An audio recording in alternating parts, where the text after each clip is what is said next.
Just as in India one bribes an ICS officer, so in the same way, in the universal scale of things, one bribes demigods. This is Devata Puja. எப்படி நமக்கு ஒரு நாட்டுல ஒரு இந்தியாவில ஏதாவது ஒரு வேலை நடக்கணும்னா அந்த ஒரு அதிகாரிக்கு அந்த வேலையை முடிக்கக்கூடிய தகுதி உள்ள ஒரு அதிகாரிக்கு லஞ்சம் கொடுப்பதை போல இந்த வேதங்கள்லயும் இந்த வேத இலக்கியத்திலையும் ஏதாவது ஒரு விஷயம் நடக்கணும் அப்படின்னா அந்த தேவர்களுக்கு லஞ்சம் கொடுக்கப்படுகிறது. The point is that they're ordinary living entities. They're just like us. They have feelings, they have desires, they have personalities, various history, everything. But because they have done something pious, they have achieved that fruit. இதுல கருத்து என்ன அப்படின்னா இந்த தேவர்களும் நம்மளை போன்ற ஒரு சாதாரண உயிர்வாழிகள், அவர்களுக்கும் ஆசைகள் இருக்கு, அவர்களுக்கும் விருப்பங்கள் இருக்கு, அவர்களுக்கும் உருவம் இருக்கு, அவர்களுக்கும் குணாதிசயங்கள்லாம் இருக்கு. அவங்க பக்தி செஞ்சதுனால, அவங்க புண்ணியங்கள் பல செஞ்சதுனால தேவர்களா ஏற்றம் பெற்று அந்த அதிகாரத்தை அடைஞ்சிருக்காங்க. Western religions, Abrahamic faiths, they're strictly monotheistic. இந்த வட கலாச்சாரம் வடக்கு நாடுகள்ல ஆப்ரஹாம் அந்த மதத்துல பிரபு சரி monotheistic means they don't believe in many gods. There's only one God. They're very strict on that. அவங்க அந்த வடக்கு உள்ள நாட்டுல மேலை நாடுகள்ல பல சிறு தெய்வங்கள் தேவர்கள் இந்த மாதிரி பல பேர் இருக்காங்கன்ற அவங்களுக்கு நம்பிக்கை கிடையாது. எல்லாம் சேர்ந்து ஒரே கடவுள் அப்படின்றதுதான் அந்த மேலை நாடுகளோட அவங்களோட ஒரு கருத்து, அவங்களோட எண்ணம். And therefore they get bent out of shape. I mean to say they become confused when they see that so-called Hindu gods, they have so many flaws. They make mistakes. They have so many ugly qualities sometimes. They do sinful things even sometimes. இப்ப நம்மளோட அந்த கலாச்சாரத்துல, சனாதன கலாச்சாரத்துல, இந்து கலாச்சாரத்துல பல்வேறுபட்ட தேவர்கள், பல்வேறுபட்ட கடவுளோட உருவம், இவங்கெல்லாம் குழப்பம் அடைஞ்சிடுறாங்க. மேலும் தேவர்கள் தவறு செய்யறாங்க, இல்ல ஒரு கீழ்நிலையான சில சமயத்தில் வெளிப்படுத்துறாங்க தேவர்கள். இதை பார்த்து அவங்க முழுக்க குழப்பம் அடைஞ்சிடுறாங்க. We know so many examples. Indra becomes proud, or he has girl trouble, or Lord Brahma tries to play a joke on the Lord. They have flaws. அப்போ இதுக்கான உதாரணம் பார்க்கலாம். இந்திரன் அடிக்கடி தவறு செஞ்சிடுறாரு, அவரு கொஞ்சம் காமத்துக்கு வசப்பட்டுறாரு, அவரு ஏதாவது தவறு செஞ்சு அவரு நிலையிலிருந்து ஏன் பிரம்மாவும் கூட பகவான் கூட விளையாடுறதுக்கு அவர்கிட்ட பகவான் கிட்ட அபராதம் பண்ற மாதிரியான ஒரு வரலாறு இருக்கு. இதையெல்லாம் பார்த்து அவங்க ரொம்ப குழப்பம் அடைகிறாங்க. But because they're just ordinary persons like you and I. இதெல்லாம் நடக்குது அப்படின்னா இவங்க எல்லாமே உங்களை போலவும் இன்னும் ஒரு சாதாரண உயிர்வாழிகள். But they've been promoted to very, very high positions because in piety they're not like you and I. They're much, much better than us. ஆனாலும் இதுல என்ன நம்ம பார்க்கணும், புரிஞ்சுக்கணும் அப்படின்னா அவங்க அவங்களோட புண்ணிய செயல்கள் அவங்க பண்ணி சூழ்த்தி இருக்கிறதுனால அவங்களுக்கு இந்த மாதிரியான ஒரு இவ்வளவு உயர்ந்த இடத்துக்கு அவங்க உயர்த்தப்பட்டிருக்காங்க. They are trustworthy. They're faithful. Servants. அவங்க ரொம்ப நம்பிக்கைக்கு உகந்த நல்ல ஒரு சேவகர்கள். Just like you get ahead in this world by having that qualification also. எப்படி இந்த உலகத்துல ஒரு நம்பகத்தன்மையான ஒரு நேர்மையான ஒருத்தர் எப்படி தன்னோட நிலையை உயர்த்திக்கலாம், அந்த மாதிரி அவங்களும் அந்த குணத்தோட மேலான இடத்துக்கு உயர்ந்திருக்காங்க. What is the point here Srila Prabhupada is making these days? Under these circumstances, God is working under the Supreme Lord's supervision. இருந்தாலும் இந்த எல்லா தேவர்களும் பகவானோட வழிகாட்டுதல், பகவானோட ஆதிக்கப்பட்டு வழிகாட்டுதலையே அவங்க அவரோட சக்தி உட்பட்டே அவங்களோட இயக்கம், அவங்களோட செயல்கள் எல்லாம் இருக்கு. He is in the background. The Supreme Lord is not necessarily directly involved. He's in the background. He's enjoying his pastimes. பகவான் என்னன்னா அவரு திரைக்கு பின்னாடி இருக்காரு. இவங்களெல்லாம் அந்த இயக்க விட்டு இவங்களுக்கெல்லாம் அந்த பொறுப்பை ஒப்படைச்சு இந்த பிரபஞ்சத்தை இயக்க விடும் அதே சமயத்துல பகவான் அவரோட லீலைகள்ல அவர் ஆனந்தமா இருக்காரு, அவர் திரைக்கு பின்னாடி இருக்காரு. But because he is the boss, therefore everything goes on perfectly. ஆனாலும் இந்த முழு கட்டுப்பாட்டும் அவருக்கு இருப்பதால், அவரே எல்லோருக்கும் தலைவராக இருப்பதால் இது எல்லாமே கொஞ்சம் எல்லாமே வந்து எப்பவுமே ஒழுங்கப்பட்டு இருக்கு. A real leader does not demand respect as much as he commands respect. ஒரு உண்மையான ஒரு தலைவர் எனப்படுவர் யார் அப்படின்னா, மரியாதை வந்து வேண்டி விட்டிருக்கிறவர் இல்ல, அவருக்கா வந்து அவரோட சேவர்கள் அவருக்கு தருவாங்க. So out of piety, out of respect, and out of some fear, the demigods, they are very faithful in their duties on behalf of the Supreme Lord. அதனால இந்த தேவர்கள் வந்து அவங்களோட நம்பிக்கை, அவங்களோட புண்ணியம் செஞ்ச அந்த நற்குணங்கள், மரியாதை, பகவானிடம் அவர்களுக்குள்ள மரியாதை, இது எல்லாங்களும் சேர்ந்ததுனால அவர்கிட்ட வந்து இந்த பொறுப்புகளை ஏற்று, அவரிடமிருந்து இந்த பொறுப்புகளை ஏற்று அவங்க வந்து அவங்களோட கடமைகளை செஞ்சுக்கிட்டு இருக்காங்க. Now, this relationship between the Supreme Lord and those demigods who represent him, that has ramifications that we need to consider. இதுல இந்த பகவானுக்கும் அந்த தேவர்களுக்கும் இடைப்பட்ட அந்த உறவானது, அதுல சில விஷயங்களை கவனிக்கக்கூடிய விஷயங்கள் இருக்கு. அது என்னன்னு நம்ம பார்க்கணும். Ekala Ishwar Krishna Arshad. That means Krishna is the Supreme Lord, all others are his servants. கிருஷ்ணர் அவரே வந்து கடவுள், மேலான ஒரு கடவுள், எல்லோருக்கும் உயர்ந்தவர் அவரு. அவருக்கு கீழே இவங்க இந்த தேவர்கள் எல்லாம் அவரோட சேவர்கள் இருக்காங்க. Now, one of the ramifications of that fact is that if someone takes shelter of Krishna, he does not have any more obligation to these mid-level managers of the universal administration. இதுல ஒரு விஷயம் என்னன்னா, இப்போ ஒரு பக்தர், பகவானிடம் சரணடைந்த ஒரு பக்தர், அவரிடம் பக்தி செய்யும் ஒரு பக்தர் வந்து இந்த இடைப்பட்ட இந்த மேலதிகாரிகளாக இந்த இருக்கும் இந்த தேவர்களுக்கு அவர்களுக்கு வழிபாடு செய்யணும், அவங்களுக்கு அடிபணியணும் அப்படின்ற ஒரு கட்டாயம் கிடையாது. And this is exactly what Krishna wanted to demonstrate when he showed some of his indiscretion. இந்த ஒரு குறிப்பான விஷயம் தான் கோவர்தன நிலையில பகவானால் வெளிப்படுத்தப்பட்டது. Devotees, the Brajavasis were prepared to worship Indra as usual, and Nanda Maharaj was also very enthusiastically participating in that. பிரஜவாசிகள் எல்லோரும் ரொம்ப ஆர்வமா இந்திரனை வழிபடுறதுக்கு தயாரானாங்க. நந்த மகாராஜா கூட வந்து தயாரானாரு இந்திரனை வழிபடுறதுக்கு. And Krishna come here to demonstrate Leela, just conditioned souls to come back to Godhead and to worship me eternally in an eternal exchange of loving reciprocations with exclusive devotees. அப்போ கிருஷ்ணர் அங்க என்ன நினைக்கிறாரு அப்படின்னா, நான் இந்த ரஜத்துக்கு வந்து இந்த பிரஜையில நான் பண்றதை வந்து இந்த உலகத்துல வீழ்ந்து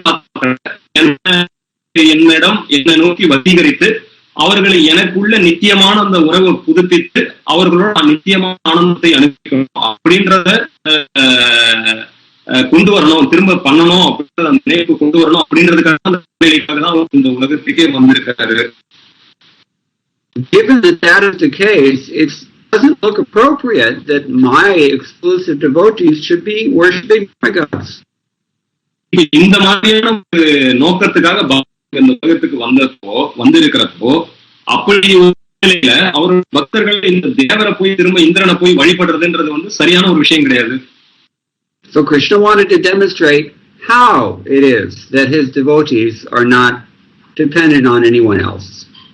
இப்போ கிருஷ்ணர் இந்த சந்தர்ப்பத்தை பயன்படுத்தி என்ன நம்மளுக்கு கற்பிக்கிறார் அப்படின்னா, பக்தர்கள் தேவர்களுக்கு வழிபட வேண்டிய அவசியம் இல்லை அப்படின்றத இங்க வந்து அவர் வந்து நம்மளுக்கு ஒரு பாடத்தை கற்பிக்க அவர் விரும்புறாரு.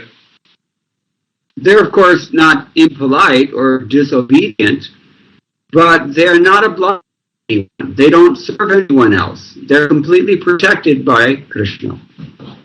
இப்போ இதுல ஒரு நம்ம கருத்தை புரிஞ்சுக்கணும். என்னன்னா, இப்படி நம்ம சொல்றதுனால, இந்த லீலையை பத்தி பேசுறதுனால பக்தர்களானவர்கள் தேவர்களை மதிக்க வேண்டிய அவசியம் இல்லை, மரியாதை தர வேண்டிய அவசியம் என்பதல்ல, அப்படி இல்லை. ஆனால் அவர்களை வழிபட வேண்டியதில்லை அப்படின்னு தான் பொருள். அதை தான் நம்ம புரிஞ்சுக்கணும். So Krishna wanted to demonstrate this relationship of exclusive love between him and his devotee.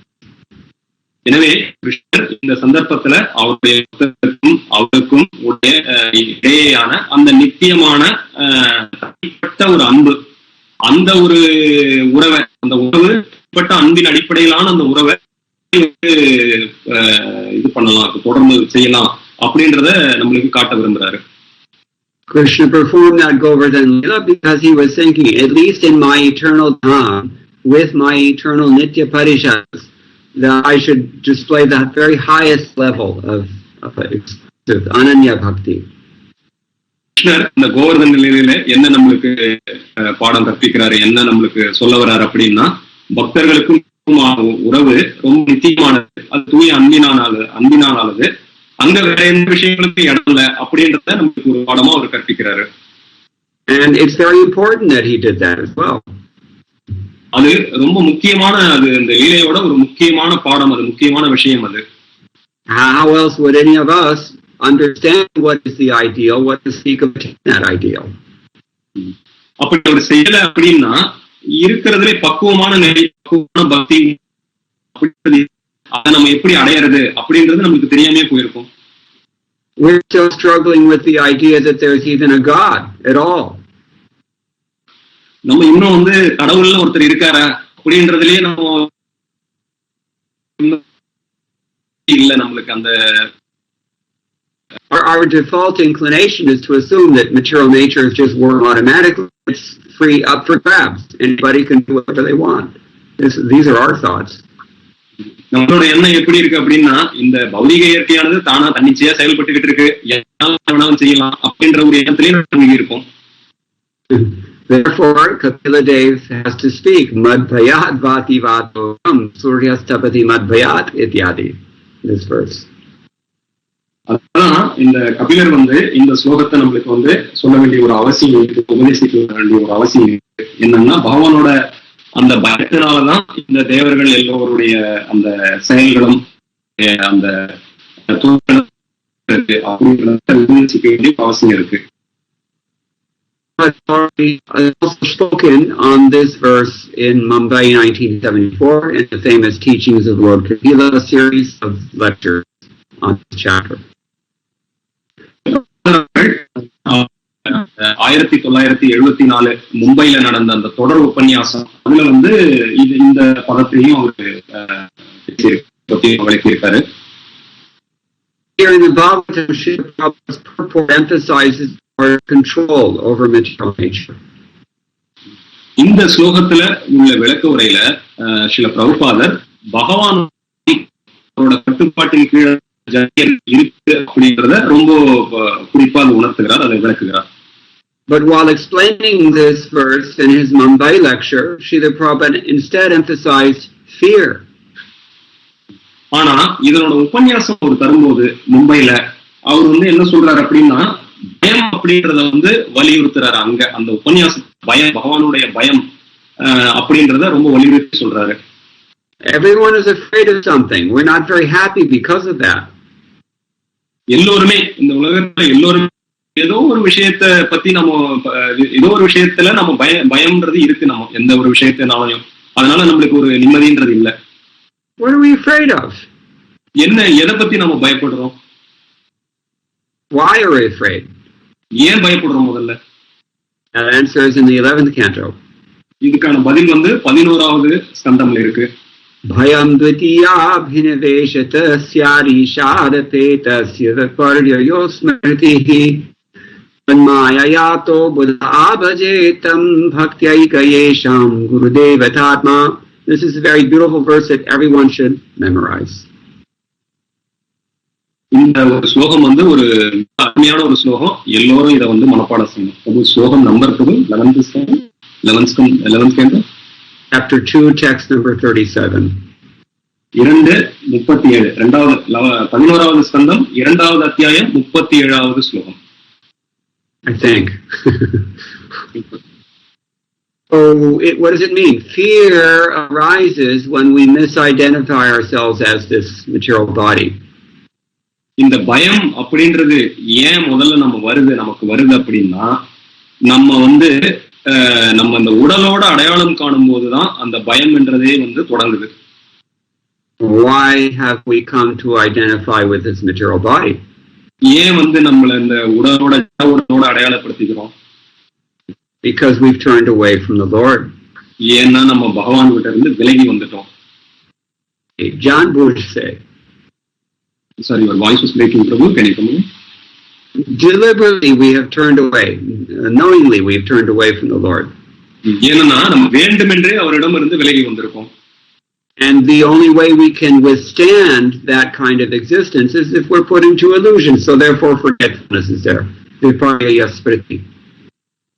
அப்போ அந்த மாதிரி வேண்டுமென்றே அவரிடமிருந்து பகவானிடமிருந்து விலகி வந்து ஒரு இருப்பு நமக்கு இந்த உலகத்துல இருக்குன்னா அந்த இருப்புக்கு சாத்தியமே இல்லை. அப்ப எப்படி அது சாத்தியமாக்கப்படலாம்னா இந்த உலகம் ஒரு மாயையான உலகத்துல நம்மளை போட்டுதான் அதை சாத்தியமாக்கப்பட முடியும். But an intelligent person should think about this, try to realize this fact and do something about it. ஆனால் ஒரு அறிவுள்ள ஒரு நபருக்கு உண்மையிலே அறிவு இருக்கு அப்படின்னா இந்த சூழ்நிலை பத்தி யோசிச்சு இத பத்தி ஏதாவது நம்ம செய்யணுமே, சூழ்நிலையில நாம ஏன் இருக்கோம்னு யோசிக்கணும். உண்மையிலே அறிவு இருந்தா what should he do? அப்போ என்ன பண்ணணும்? இது செஞ்சு buddha abhajetam bhakti aikayesha gurudevatatma. If he's intelligent, he should accept the spiritual master as his worshipable deity and in fact is his very self. அப்போ இந்த சூழ்நிலையை பத்தி யோசிச்சு இத பத்தி ஏதாவது பண்ணணும், இதை சரி செய்யணும் அப்படின்னு உண்மையிலேயே அறிவுள்ள ஒரு நபர் என்ன பண்ணணும் அப்படின்னா ஒரு ஆன்மீக குருவை அணுகி அவரிடம் ஒரு சரணாகதி அடைந்து அவரையே ஒரு வழிபடும் தெய்வமாக, இல்ல அதுக்கு ஒரு படி மேல போய் அவரையே தானாக கருதி அவரிடம் சரணடைய வேண்டும். In this way he will be able to worship the Lord and he will become free from this fear. இப்படி ஒரு வழிமுறையினால அவரு ஆன்மீக குருவை அணுகி அவர் மூலமாக பகவானை வழிபடுவதன் மூலமாக இந்த பயத்திலிருந்து விடுதலை முடியும். Now here also Srila Prabhupada takes another jab at the modern scientists. He rarely misses that opportunity. Srila பிரபுபாதர் இந்த விளக்குறையில இந்த நவீன விஞ்ஞானம் திரும்ப அதுக்கு ஒரு கொட்டு நவீன விஞ்ஞானத்துக்கு எப்பவுமே நவீன விஞ்ஞானத்தை ஒரு கொட்டுறதுக்கான வாய்ப்பு அவர் விடுவதே இல்லை. So modern scientists say that there are no demigods, there's no God, everything is being carried out by nature. இந்த நவீன விஞ்ஞானம் என்ன சொல்லுது? தேவர்கள்லாம் யாரும் இல்ல, கடவுள்னே யாரும் இல்ல, இந்த ஜட இயற்கையானது தானா தன்னிச்சையா இயங்கிக்கிட்டு இருக்கு. It's true, nature is working. ஒரு விதத்துல ஒரு கோணத்துல அது உண்மை, ஜட இயற்கை அது இயங்கிக்கிட்டு தான் இருக்கு. But matter can never work without somebody directing this process. ஆனா இதுல என்ன புரிஞ்சுக்கணும்னா ஜடம் அப்படின்றது ஒன்று கிடையாது, தானா அது இயங்காதது. அதை யாராவது கட்டுப்படுத்தி அதை இயக்கணும், அது பின்னாடி இருந்து. ஜடம் தானாக இயங்காது. It cannot seriously say that matter works independently. ஜட இயற்கை தன்னிச்சையாக வேலை செய்யும் அப்படின்னு சொல்லவே முடியாது. We see that there are great waves moving. At least if you're in Chennai, you can see that there are waves on the ocean. நம்ம பாக்குறப்போ ஒரு சமுத்திரத்துல கடல்ல ஒரு பலவிதமான அலைகள் தொடர்ந்து அடிச்சுக்கிட்டே இருக்கு, அதை பாக்குறோம். In Tiruchendur, you can see them even more closely. இருந்தோம்னா இன்னும் கூட அது அருகாமையில பாக்குறோம் நம்ம அந்த கடல் அலைகளை. There, the temple is only about 6 feet from the ocean.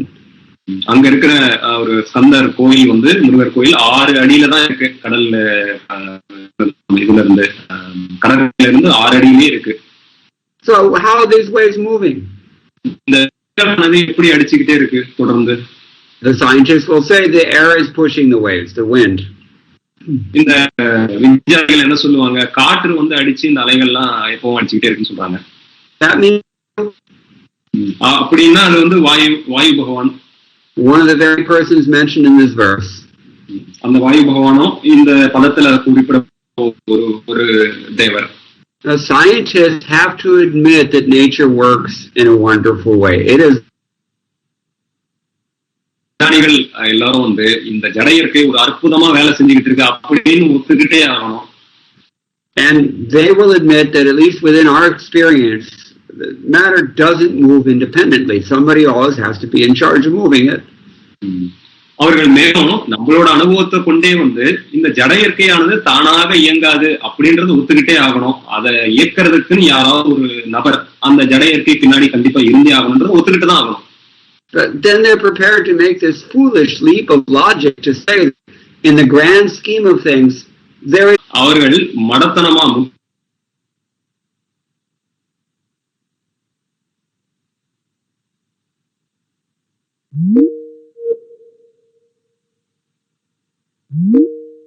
their own control. We are not controlling it, that is sure. ஆனால் குறைஞ்சபட்சம் வந்து இந்த ஜட இயற்கையானது இல்ல இங்க இருக்கிற உயிர்வாழிகளோட கட்டுப்பாட்டுகளை இல்ல என்பதையாவது குறைஞ்சபட்சம் அவங்க ஒத்துக்கிட்டு தான் ஆகணும். They also cannot deny that we are subordinate to that nature. You cannot push around nature too much. She will struggle. இன்னொரு விஷயத்தையும் ஒத்துக்கிட்டு தான் ஆகணும். என்னன்னா நாம வந்து அந்த ஜட இயற்கை இயற்கை அன்னைக்கு கீழானவர்கள் அப்படின்றதும் ஒத்துக்கிட்டு தான் ஆகணும். ஏன்னா நம்ம நினைக்கிறதெல்லாம் பண்ணிக்கிட்டு இருந்தோம்னா ஜட இயற்கையானது திரும்ப வந்து ஒரு ரொம்ப ஒரு சரியான ஒரு பதிலடியை கொடுக்கும் நிலையில தான் இயற்கை எண்ணெய் இருக்காங்க. So if we are all subordinate to nature, then why isn't nature subordinate to God? It's logical. அப்போ நாம எல்லாம் வந்து இயற்கை எண்ணெய்க்கு கீழான நிலைகள் இருக்கும்போது இயற்கை எண்ணெய்யா பகவானுக்கு கீழாக இருக்க கூடாது. அது ஒரு தர்க்க ரீதியா அது புரிஞ்சிக்க கூடியதுதானே அது. That means that their rejection of this idea is not logical. It's emotional instead. அப்போ இதை வச்சு நம்ம என்ன பாக்குறோம் அப்படின்னா இந்த கருத்தை அவங்க நிராகரிக்கிறாங்க. இந்த ஜடத்துக்கு பின்னாடி பகவான் இருக்காரு நிராகரிக்கிறாங்க அப்படின்றது வந்து ஒரு தர்க்க ரீதியான ஒரு வாதமே இல்லை. அது முட்டாள்தனமான வாதம் நம்ம புரிஞ்சுக்கலாம். They have a strong desire that militates against them accepting this idea. அவங்க ஒரு தீவிரமான ஒரு ஆசை இந்த கருத்தை அவங்க ஏற்றுக்க கூடாது அப்படின்றத ஒரு தீவிரமான ஆசையில ஆழ்ந்து இருக்கிறாங்க. What is that strong desire?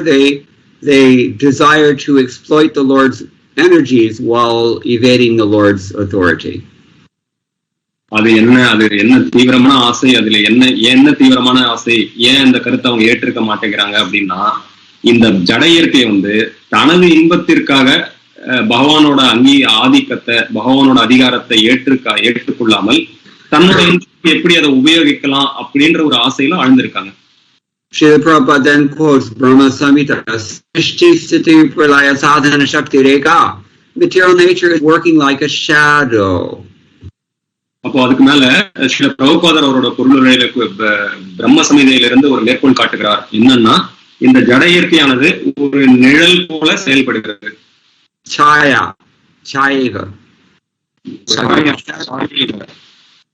Shadow means you hold your hand up in front of a light and you can see the shadow of your hand on the wall.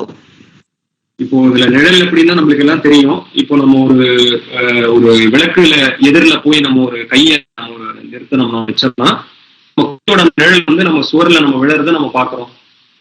If you're moving your hand in one direction and the shadow on the wall is moving in a different direction, there's something wrong. It can't happen. இப்போ நம்ம அந்த கையை போய் ஒரு அசைச்சோம்னா விளக்கு அசைச்சோம்னா கை ஒரு பக்கம் போறதும் நிழல் ஒரு பக்கம் போறதும்ன்றது சாத்தியம் இல்லையே, அது தவறான ஒரு விஷயம். In other words, everyone knows it doesn't happen. அது மாதிரி நடக்கிறதுக்கு சாத்தியமே இல்லை, இது எல்லாருக்குமே தெரியுமே. அந்த நிழல்ன்றது அந்த நிஜத்தோட தான் பின்னாடி போயாகணும். அது நிஜம் செய்யும் அப்படின்னா அந்த நிழலும் செய்யும். Similarly, material nature always is working under the direction of spiritual energy, either a small spirit or the great spirit, but matter doesn't work independently, period. இந்த எடுத்துக்காட்டை வச்சு நாம பார்த்தோம்னா நம்ம புரிஞ்சுக்கலாம் இந்த ஜட இயற்கை அப்படின்றது வந்து இந்த ஆன்மீக இயற்கையை சார்ந்தே இருக்கிறது, அதை சார்ந்தே இயங்குகிறது. அது இல்லாம தன்னிச்சையா இயங்கவே முடியாததுனால. When was the last time you saw an automobile driving itself? கடைசியா எப்பயாவது ஒரு வாகனம் தன்னிச்சையா ஓடுறதை எப்பயாவது நீங்க பாத்திருக்கீங்களா? Forget about Tesla, they always crash anyways. Tesla அப்படின்னு கம்பெனில இப்போ ஆளில்லா வாகனத்தை விடுறாங்க. அதை பத்தி நாம இப்போ பெருசா கருத்துல கொள்ள வேணாம். ஏன்னா அது அங்கிருந்து போய் And anyway, the spiritual energy is there behind the AI. அப்படியே இருந்தாலும் இந்த செயற்கையான இந்த புத்தி, ஆர்டிபிஷியல் இன்டெலிஜென்ஸ் செயற்கையான புத்தின்னு அப்படி சொன்னாலும் அத ஒரு எந்திரம் கொண்டு இயக்கணும் அப்படின்னு ஒரு கருத்தில் கொண்டா கூட அதுக்கு பின்னாடி யாரோ ஒருத்தர் இருக்காங்க அதை இயக்கிறதுக்கு. So if the directors of the different material elements don't work properly, then they're punished by their master Krishna, and this is what Krishna taught to Indra in Govardhan Leela. இந்த கோவர்தன நிலையில பகவான் வந்து என்ன பாடம் கற்பிச்சாரு அப்படின்னா, இந்த தேவர்கள் வந்து அவங்களோட வேலைகளை சரிவா செய்யல, ஒழுங்கா செய்யல, இல்ல தவறாக அவங்களோட அதிகாரத்தை பிரயோகப்படுத்தாங்க அப்படின்னா உடனடியாக அவர்கள் தண்டிக்கப்படுகிறார்கள் அப்படின்ற ஒரு பாடத்தை வந்து இந்த கோவர்தன நிலையில வந்து அவர் நம்மளுக்கு பாடம் கற்பிக்கிறார். Now a thoughtful person will have to consider, if the devatas are punished when they deviate from their duties, what about us? இப்போ இதுல ஒரு புத்தியுள்ள ஒரு நபர்கள் வந்து இதுல நம்ம கவனிக்க வேண்டிய ஒரு விஷயம் என்னன்னா, தேவர்கள் தவறு செய்யும் போது அவர்கள் தண்டிக்கப்படுறாங்க அப்படின்னா நம்மளை போன்ற உயிர்வாழிகளோட நிலைமை என்ன? If we don't have high-level responsibilities like Indra, Chandra, Vayu, Agni, etc., but we do have our own responsibilities also. We have to meet those responsibilities, otherwise we'll be punished. இப்போ நம்ம தேவர்களை போன்ற ஒரு உயர்ந்த பொறுப்புகள் அப்படி இந்த இந்திரன், சந்திரன் அவர்களை போன்ற இந்த பிரபஞ்சத்தை நிர்வகிக்கக்கூடிய ஒரு உயர்ந்த ஒரு பொறுப்பு இல்லைனாலும் நம்மளுக்குன்னு ஒரு சில சிறிய பொறுப்புகள் இருக்கதான் செய்யுது. அதுல இருந்து செய்யல அப்படின்னா அதனாலயும் நம்ம தண்டிக்கப்படதான் செய்வோம். And that's okay, but our only eternal duty is to surrender to Krishna.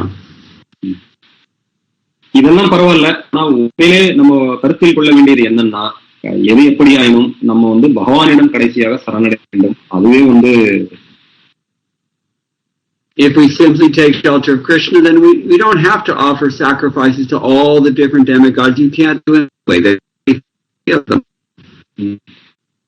அப்போ வந்து பகவானிடம் நம்ம சரணடையும், அவரோட சரணத்தில் அவரோட சரணத்தை நம்ம எடுத்துக்கிட்டோம் அப்படின்னா நம்ம தேவர்களுக்கு வந்து எந்த ஒரு தியாகத்தையும் எந்த ஒரு அர்ப்பணத்தையும் செய்ய வேண்டியதில்லை. எப்படி பார்த்தாலும் 30 கோடி தேவர்கள் இருக்காங்க. அவ்வளோ கோடிக்கணக்கான தேவர்களுக்கு நம்மளால எப்படியும் தியாகத்தை எதுவும் அர்ப்பணம் செய்ய முடியாது. Srimad Bhagavatam, Canto 4, Chapter 31, Text 14, 4.31.14. Srimad Bhagavatam 4வது ஸ்கந்தம் 31வது அத்தியாயம் 14வது பதம். யதாதரோர்மூலநிஷேச்சனேன த்ரிப்யந்தி தத் ஸ்கந்த புஜோபசாகாஹ பிராணோபஹாராச்ச யதேந்திரியாணாம் ததைவ சர்வார்ஹணமச்யுதேஜ்யா. If you have it, you can read the translation. Otherwise, I'll paraphrase. Can I take few seconds, Prabhu? I'll just. It's okay. Just as pouring water on the root of a tree energizes every part of that tree, similarly, worshiping Krishna takes care of everything. இந்த பதத்துல என்ன கருத்து என்ன சொல்லப்பட்டிருக்கு அப்படின்னா, எப்படி வந்து ஒரு மரத்தோட வேருக்கு நீரூற்றுவதன் மூலமாக அந்த மரத்தோட கிளைகள் இலைகள் எல்லா அங்கங்களுக்கும் சத்து ஆனது விநியோகிக்கப்படுகிறதோ அதை போல பகவானாகிய கிருஷ்ணருக்கு சேவை செய்வதால் எல்லா தேவர்களுக்கும் அதனால் நம்மை சேவை செய்வதற்கான ஒரு அந்த நோக்கம் வந்து நிறைவேற்றப்படுகிறது. When you eat something, you don't try to stuff it into any one of the orifices in your body. You have to put it in your mouth so that it reaches the stomach. That's the proper process. நாம பார்க்கலாம், நம்ம உணவு இருக்கும் போது எந்த ஒரு அங்கங்களுக்கும் நம்ம உணவு கொடுக்கறதில்லை. அதை கை எடுத்து அதை கடைசியா வாயில போட்டு அதுக்கு சில வயிறு குடலைத்தான் சென்று அடைகிறது. அதுக்கு நடுவில் இருக்க எந்த அங்கங்களும் அந்த உணவை எடுத்துக்கிறது இல்லை. All the demigods will automatically be very satisfied if you simply follow their own example and worship Krishna. அதே போலவே தேவர்களும் எப்படி வந்து தேவர்கள் வந்து அவங்களே அந்த வகையே நாமும் பின்பற்றி நம்ம பகவானுக்கு சேவை செய்தோமானோம் தானாகவே தேவர்கள் எல்லோரும் திருப்தி அடைவார்கள். We should not waste our time in life. People are so busy with so much temporary sense gratification. நாம வந்து வாழ்க்கையில வந்து நேரத்தை தேவையில்லாம நம்ம வீணடிக்க கூடாது. பொதுவாக மக்கள் வந்து மிகுந்த நேரத்தையும் சக்தியையும் செலவிடுகிறார்கள். we're carried away by the waves of material nature, and we're so conditioned by that it feels effortless for us to just surrender to these modes of nature and go wherever it takes us. இப்ப நம்ம பாக்குறோம், நம்ம வாழ்க்கையில வந்து இந்த ஜட இயற்கையோட சக்தியோட அலைகள்ல நாம் அடிக்கப்பட்டு ஒரு ஒரு சுதந்திரமே இல்லாம இழுத்து செல்லப்படுவதை வந்து நம்ம உணர்றோம். எந்த ஒரு உதவியும் இல்லாம, எந்த ஒரு இல்லாம இந்த இயற்கையோட அலைகள்ல அடிக்கப்பட்டு இந்த 3 முக்குணங்கள்ல இழுத்து செல்லப்படுகிறத உணர்றோம். We go to restaurants, we visit cinemas, we waste time and we waste money in so many different things. நாம உணவகங்களுக்கு போய் இப்ப கண்டதையும் சாப்பிடுற ஒரு விருப்பம் இருக்கு. திரையரங்குகளுக்கு போய் படத்தை ஏதாவது பார்க்கலாமா, இந்த மாதிரி பலவேறு இடங்களுக்கு போய் புலனுக்கு திருப்திகளுக்கான புலன் இன்பங்களுக்கான விஷயங்களை போகிற ஒரு நாட்டம் இருக்கு. அதனால கவரப்படுகிறோம். We shouldn't squander this opportunity in things that animals can do. இந்த ஒரு வாய்ப்பு, நம்மளுக்கு மனித வாழ்க்கை கொடுக்கிற ஒரு வாய்ப்பை வந்து இந்த விலங்குகள் பண்ற விஷயங்கள்ல நம்ம நேரத்தை செலவிட்டு அந்த வாய்ப்பை நம்ம வீணடிக்க கூடாது. We should begin to solve our problems by focusing on our truly human potential. நாம இந்த நம்மளுக்குள்ள இந்த பிரச்சனையை வந்து, இந்த உலகத்தில் இருக்க பிரச்சனையை வந்து இந்த மனித உடல், இந்த மனித உருவில் இருக்க அந்த தன்னுணர்வு, பகவானை உணரக்கூடிய அந்த ஒரு வழிமுறை, அதை விட்டுட்டு மற்ற விஷயங்கள்ல போட்டது. So previously people used to have to do so many difficult sacrifices, but now all we have to do is chant Hare Krishna, Sankirtana. Anyone can do this. முன்னாடி யுகங்கள்ல நம்ம பார்த்தோம்னா பலதரப்பட்ட ஒரு யாகங்கள், ஒரு தியாகங்கள், ரொம்ப கடுமையான ஒரு விஷயங்களை பண்ணிதான் பகவானை அடையக்கூடிய ஒரு நிலை இருந்தது. ஆனா இப்ப இருக்கிற நம்ம யுகத்துல வந்து அந்த மாதிரி எந்த ஒரு கஷ்டமும் பட தேவையில்லை. பகவானுடைய நாமங்களை உச்சரிப்பதாலையும் சங்கீர்த்தன யாகம் பண்ணுவதனாலையும் ரொம்ப எளிமையா அந்த பகவான் நம்ம அடையலாம். Very easy to perform, anyone can do it. இது எல்லோருமே எந்த நிலையில யாரா இருந்தாலும், எல்லா தரப்பு மக்களும் எந்த நிலையில இருந்தாலும் ரொம்ப எளிமையா பண்ணலாங்க. Before we lose this opportunity again, we should really try to dive deep into this great ocean of Anandam Buddhivartham Sankirtanam. இந்த ஒரு வாய்ப்பு, இத நழுவ விடக்கூடாது. இத திரும்ப நழுவ விடக்கூடிய நிலைமைக்கு நம்ம போகக்கூடாது. அதனால இதை நழுவ விடாம இந்த பகவானுடைய நாமங்களை உச்சரிப்பதாலையும் இந்த சங்கீர்த்தன யாகம் பண்ணுவதனாலையும் அதுல உள்ள ஆனந்த மூழ்கிறதுக்கான ஒரு முயற்சியை நம்ம எடுத்துக்கணும். We just surrender to Krishna, no longer be subject to the karma of taking so many births. நாம பகவானிடம், கிருஷ்ணரிடம் சரணடைவதன் மூலமாக மேல பிறப்பு, இந்த பிறப்பு சுழற்சியில, இந்த கர்ம பந்தத்தினால, இந்த பிறப்பு சுழற்சியினால அதனால வந்து அந்த ஒரு ஆழ்த்தப்படுவதோட ஒரு கடுமையான ஒரு சூழ்நிலையில இருந்து நம்ம வெளியே வரலாம். Even if we do not attain perfection in this life, but at least we'll get another chance, another human body, and we can continue. எப்படி இருக்கணும், இந்த ஒரு பிறவியில நம்ம பக்குவம் அடைஞ்சி பகவான் அடைய முடியவில்லை என்றாலும் அடுத்த பிறவியில குறைஞ்சபட்சம் நம்ம அங்கிருந்து தொடங்கலாம்.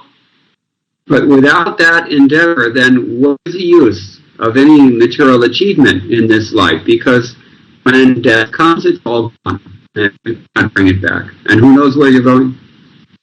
இந்த ஒரு முயற்சி இல்ல அப்படின்னா இந்த வாழ்க்கையோட பிரயோஜனம் தான் என்ன? நம்ம என்னதான் இந்த பௌதிகத்தை என்ன சாதனைகள் பார்த்தோம், அது எல்லாமே வந்து மரணத்துல வந்து முடிய போகுது. மரணம் எல்லாம் முடிய போகுது சாதனைகள்லாம். அதுக்கப்புறம் நம்ம அடுத்த பிறவில என்ன மாதிரியான உடல் எடுப்போம்னு யாராலையுமே சொல்ல முடியாது. Okay, so we've gone over time again, but if anyone has any questions, we can take maybe 1 or 2, no more. இன்னைக்கு நேரம் ஆயிடுச்சு, அதனால இன்னைக்கு அல்லது அதிகபட்சம் 2 கேள்விகளை எடுத்துக்கலாம். இன்னைக்கு நேரம் ஆயிடுச்சு. Shorty Priya already has her hand up. Hare Krishna, Prabhuji. I actually have 2 questions. The underlying theme in all these verses is fear, and Srila Prabhupada highlights that as well. But why fear and why not love? Okay. Mataji கேள்வி, இன்னைக்கு நம்ம வகுப்புல பார்த்த எல்லா ஸ்லோகங்களோட ஒரு அடிப்படையான ஒரு விஷயம் சாராம்சம் வந்து பயம் அப்படின்றது இருக்கு. இது ஏன் வந்து பயம் இருக்கு? இது அன்பினோட அடிப்படையில தான் இருக்கணும். அன்பு இல்லாம ஏன் பயம்ன்றது வந்து மேற்கோள் காட்டப்பட்டு அதை வலியுறுத்தப்பட்டு இந்த ஸ்லோகங்கள் எல்லாம் விளக்கப்பட்டிருக்கு. I mentioned already that Srila Prabhupada's emphasis in Ambe is fear. The emphasis of the purport is rather authority maybe or control. குறிப்பிட்டிருந்தேன் ஸ்ரீல என்பதை வந்து வலியுறுத்துறாரு. ஆனால் இந்த பதத்துல அந்த ஒரு பகவானோட கட்டுப்பாடு, அவரோட அதிகாரம் அப்படின்றது வலியுறுத்தப்பட்டு இருந்தாலும் ஸ்ரீல பிரபுபாதர் அவரோட உபன்யாசத்துல பயம் என்பதை வந்து வலியுறுத்துறாரு. I mean authority not in the sense of authoritarianism, but authority in the sense that there is someone managing everything. Nothing happens by chance. There is a God, in other words. He seems to be really addressing the need of the atheist. அவங்க என்ன அதுல வலியுறுத்த வர்றாரு அப்படின்னா, இந்த பகவானோட அதிகாரம் அப்படின்றதுதான் வந்து இந்த எல்லா இயக்கங்களுக்கும் பின்னால திரைக்கு பின்னால இருக்கு. பகவானோட அதிகாரம் தான் இருக்கு. ஆனா இதுல Prabhu atheist to kind of is addressing the atheist you are saying the need of a psychology teach in atheism.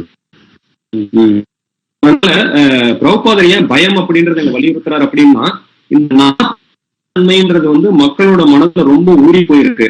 அவன் வந்து அந்த விஷயத்த வந்து கவனிக்கணும், அதுக்கு ஒரு பதில் கொடுக்கணும் அப்படின்னா இந்த பயம் என்றதை வலியுறுத்தணும்ன்றதோட ஒரு தேவை வந்து அவர் உணர்ந்து அந்த வகையில் அவர் உபன்யாசம் கொடுக்கிறாரு.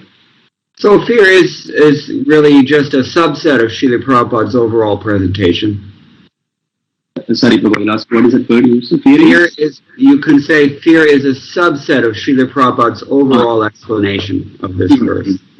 இதுல இந்த பயம் என்பது வந்து ஸ்ரீல பிரபுபாதர் அவரோட உபன்யாசத்துல பயம் என்பது வந்து அவரோட மொத்த உபன்யாசத்துல ஒரு பகுதி அப்படின்னு சொல்லலாம். But it's an important one because it's the subject of the verse. Kapildev himself is making that emphasis. ஆனால் அது ஒரு பகுதியாக இருந்தாலும் அது ரொம்ப முக்கியமான ஒரு விஷயம். ஏன்னா கபிலதேவர் அவரே வந்து அவரோட பதத்துல அதை குறிப்பிட்டு சொல்றாரு. So the second part of the question, why not love instead? Seems like via negativa. அதனால மக்களோட கேள்வி என்னன்னா, இது ஏன் வந்து அன்பின் அடிப்படையில இல்ல, இது ஏன் பயத்தின் அடிப்படையில இதெல்லாம் பேசப்படுது, விவாதிக்கப்படுது? Well, the question, are we really concerned with love? Or are we more interested in maybe control and exploitation and other selfish pursuits? That's a valid question. இதுல நம்ம என்ன புரிஞ்சுக்கணும்னா, உண்மையிலேயே நம்ம வந்து அன்பு அப்படின்றத வந்து அதுல நம்ம இருக்கா நமக்கு, இல்ல இந்த கட்டுப்பாடு, இந்த நாத்திகத்தன்மை, இந்த விஷயங்கள் இதுல எல்லாம் நம்மளோட ஈர்க்கப்படுறோமா இந்த மாதிரியான விஷயங்கள் நம்ம நம்மளே கேட்கணும்.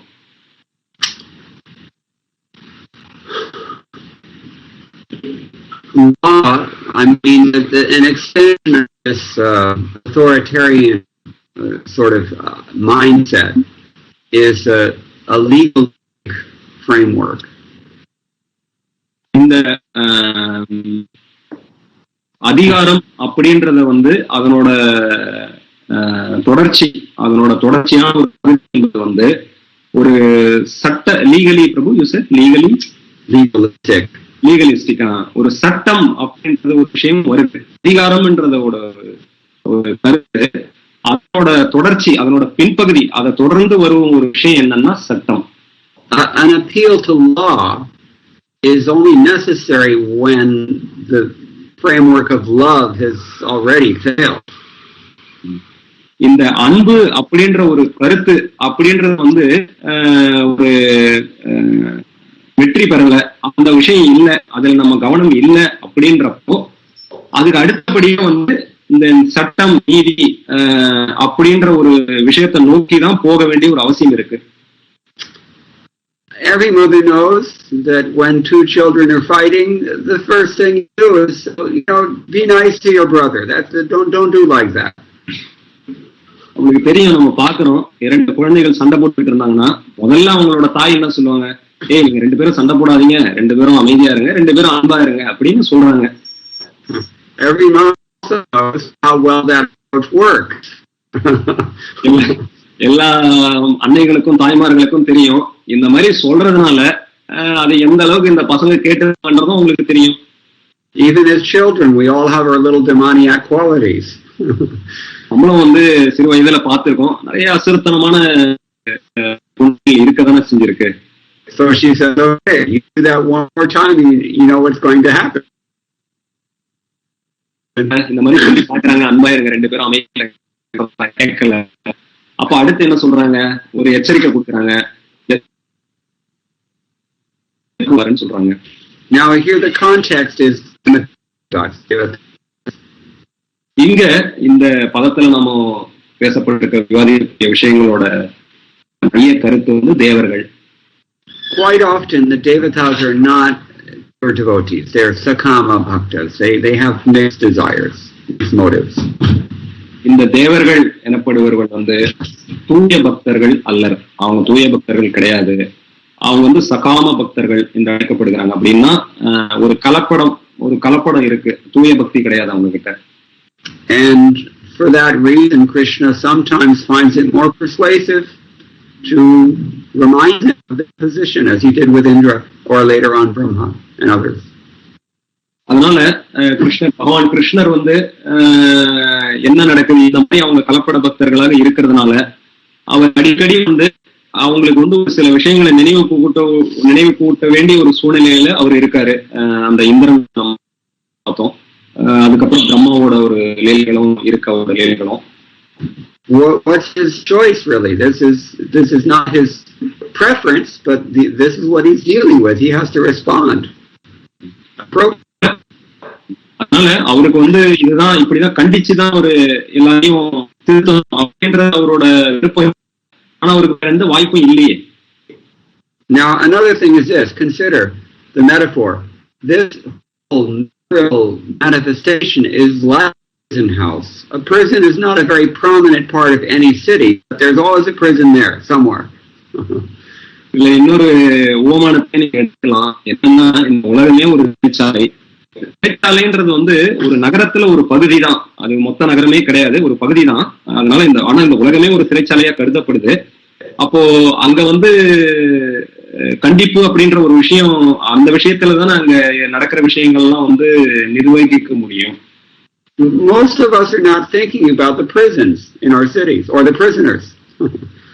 நாம இப்ப நம்ம வாழ்க்கையில நம்ம சிறைச்சாலையை பத்தியோ இல்ல அங்க இருக்கிற கைதிகளை பத்தியோ நாம யோசிச்சு பாக்குறது இல்ல. There are people whose job it is to take care of them, and they make sure that they do that job also.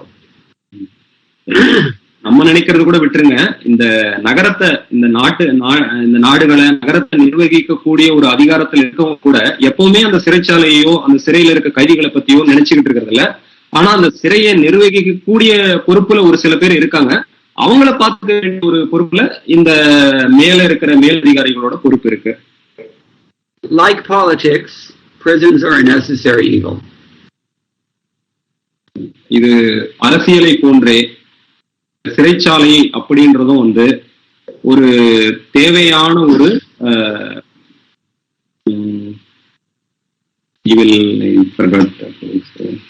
I said, like politics, prisons are a necessary evil. Yes. So இது அந்த அரசியலை போன்றே இந்த சிறைச்சாலை என்பதும் ஒரு தீயதான், ஆனா ஒரு தேவையான ஒரு தீய விஷயம் அது. Now, within the prison, we're going to focus now, burrowing into the prison system.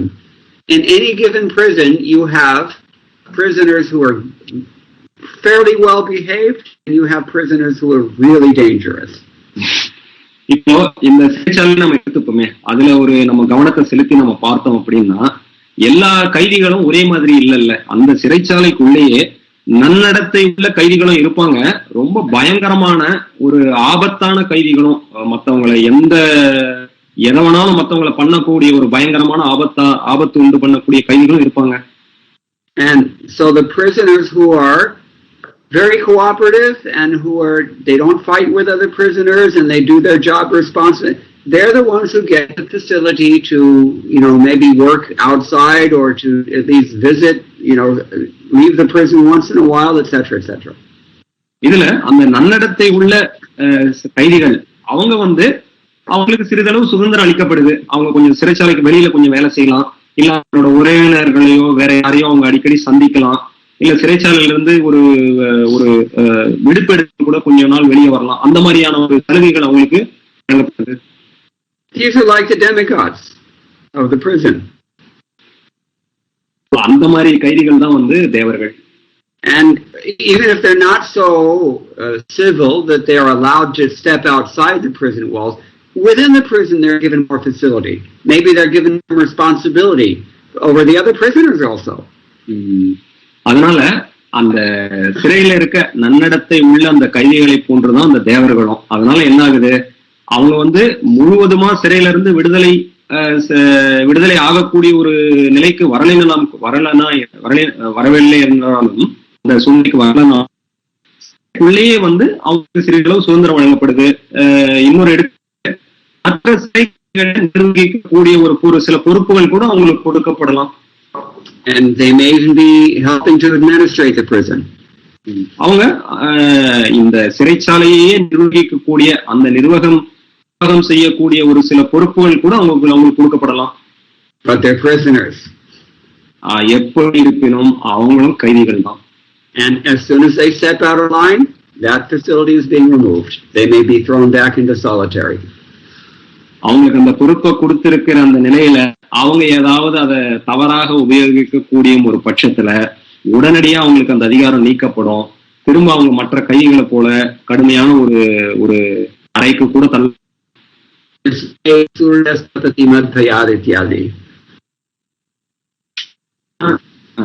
அதனாலதான் இந்த ஸ்லோகத்துல இந்த தேவர்கள் எல்லாம் என்னோட பயத்துல இயங்குறாங்க அப்படின்றத குறிப்பிடுறாங்க. They know they've got to be careful. அவங்க எப்பவுமே கவனமா இருக்கணும். So like that. And then what to speak of the low-level prisoners who are just rascals and they get thrown into confinement. They get no program at all. They can't even step outside of a cell. நன்னடத்தை உள்ள ஒரு கைதிகளுக்கே இந்த நிலைமை, தேவர்களுக்கே இந்த நிலைமை அப்படின்னா நன்னடத்தை இல்லாத பயங்கரமான கைதிகளை பற்றி சொல்ல என்ன இருக்கு? அதனால அவங்களை எப்பவுமே முழு கட்டுப்பாட்டுல வச்சிருக்கோம். மற்ற கைதிகளை சந்திக்காத ஒரு தனி அறையில கூட அவங்க போடப்படலாம். அது ஏறக்குறைய தாழ்வான உயிரினங்களுக்கு சமமானது அவங்களோட நிலைமை. அது ரொம்ப வருத்தப்படக்கூடிய ஒரு சூழ்நிலை இது, வருத்தப்படக்கூடிய ஒரு நிலை இது. Today I visited a hospital in Agra. இன்னைக்கு நான் ஆக்ராவில் ஒரு மருத்துவமனைக்கு போயிருந்தேன். In the foyer of the hospital, the front room of the hospital, they had an aquarium there. Aquarium, Prabhu? Aquarium. அந்த மருத்துவமனையோட அந்த உள்ள நுழையிற அந்த இடத்துல அங்க ஒரு மீன் தொட்டி, ஒரு பெரிய மீன் தொட்டி இருந்தது. Or the Indian attempt at an aquarium. அது ஒரு அக்வேரியம், அது ஒரு பெரிய ஒரு மீன் கண்காட்சின்னு சொல்ல முடியாது. ஒரு இந்தியாவில் இருக்கக்கூடிய ஒரு சிறிய மீன் தொட்டி, மீன் கண்காட்சி. The water is pretty cloudy and it was kind of dark and the fish looked like they were kind of like needing some more space. அந்த தொட்டியில ரொம்ப அழுக்கான இருந்தது, அதுல சுத்தமே இல்லை, அதுல இருக்க மீன்கள்லாம் இடம் இல்லை, ரொம்ப கஷ்டப்பட்டு இருந்தது அந்த மீன்கள் அந்த தொட்டியில. I looked into their eyes. நான் அந்த மீன்களோட கண்களை பார்த்தேன். ஹரே கிருஷ்ண பிரபு, you got muted.